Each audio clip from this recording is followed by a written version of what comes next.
Get our second date. Vlad and Nibblesome, Day 2.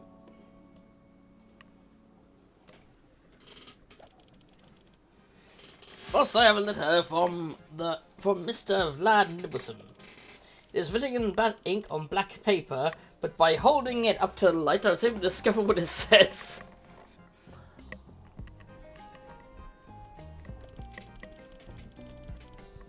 Seems like it's used tonight at the cemetery for no reason. Don't worry about it. Are you planning to attend? I was headed to the cemetery anyway. Also for no reason. Don't worry about it. Understood. Proceed not to worry about it at all, boss. At the point now, you board your carriage and head to the cemetery, where you find Vlad robbing a grave. Ah, you arrived. Thank you for accepting my invitation. Everything seems pretty normal. Oh, how about it? Hey, good looking, what's cooking? I'm certainly not planning on consuming this body, if that's what you are implying. Oh no, that would be ghastly. I'm a vegetarian. I'm here in a purely scientific capacity. You see, my associate at the morgue informed me that this man poisoned himself a mere 2 days ago, in the name of love. A foolish miscalculation on his part, but it presents us with a rare opportunity. As you may recall, I am in pursuit of the science of love. What better science than an autopsy? You got me there.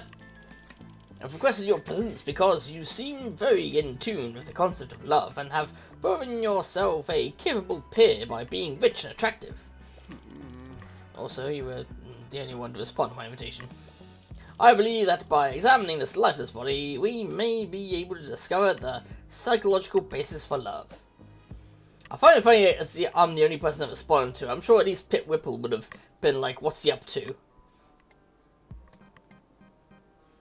Maybe it's a psychological basis. Poor teenage corpse. What a bold idea! Here, let me help you drag this corpse into a mausoleum. You both lift the body and begin moving it. It's worth noting that I do have permission to do this. I'd hardly want you to think less of me as a simple grave robbing. I have certification in both corpseology and necroscience. Why, I've even been known to dabble in a bit of corpseology for the Crown when their lead corpseologist is unavailable. But enough bragging, back to the matter at hand. The important question is this. What part of this body do you think will give us the most insight into his affliction? His brain. Yes, the brain, the seat of the personality.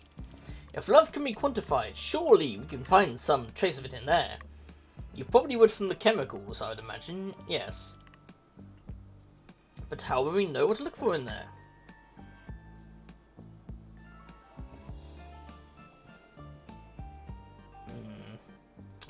Just look for anything in the shape of a heart.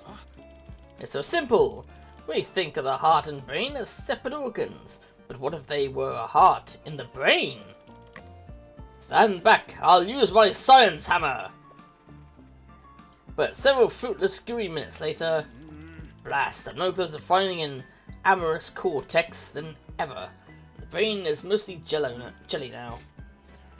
Where else might we look for information? His heart. The heart, yes, the source of all emotion, and also blood. But what can we learn from his heart? Not about his heart, it's about his blood. Maybe love is a direct function of blood volume. Make one light-hearted. Let's rip out the heart and weigh it. No, top one. Egads, that's brilliant! Here, hold this plunger. Plunger? Oh, several bloody minutes later. Probably should have brought enough buckets for all this blood, shouldn't I? We'll never know how much your buddy had. Sorry about your clothes. We'll be learning nothing more from this benign organ. What else can we try? His wiener. Interesting, there are indeed some who refer to their wiener as the organ of love. But how will we extract useful data from his lifeless member? Point his head at stuff and see if it gets hot. Cut it open and count the rings to see how many lovers he's had. Cast it in plaster so you make a good gold wiener later. New one. Hand me my wiener scissors. Oh. The existence of such a thing is scary. But after several minutes of examining the mutilated member... Oh wait, that's trees that have rings, isn't it? How embarrassing. Oh well, back to the drawing board. What should we try next? Go at night. Yeah, you're probably right. I am disappointed in learning so little, but science is full of such roadblocks. And despite this evening's failure, I feel unlight. Your presence lifted my mood by statistically significant percentage. Could this be... No, that's preposterous. But perhaps... If you'll excuse me, I must return to my laboratory to analyze my emotions. Vlad vanishes in the night as usual, leaving you alone amongst the dead. What a magical evening. Magical indeed.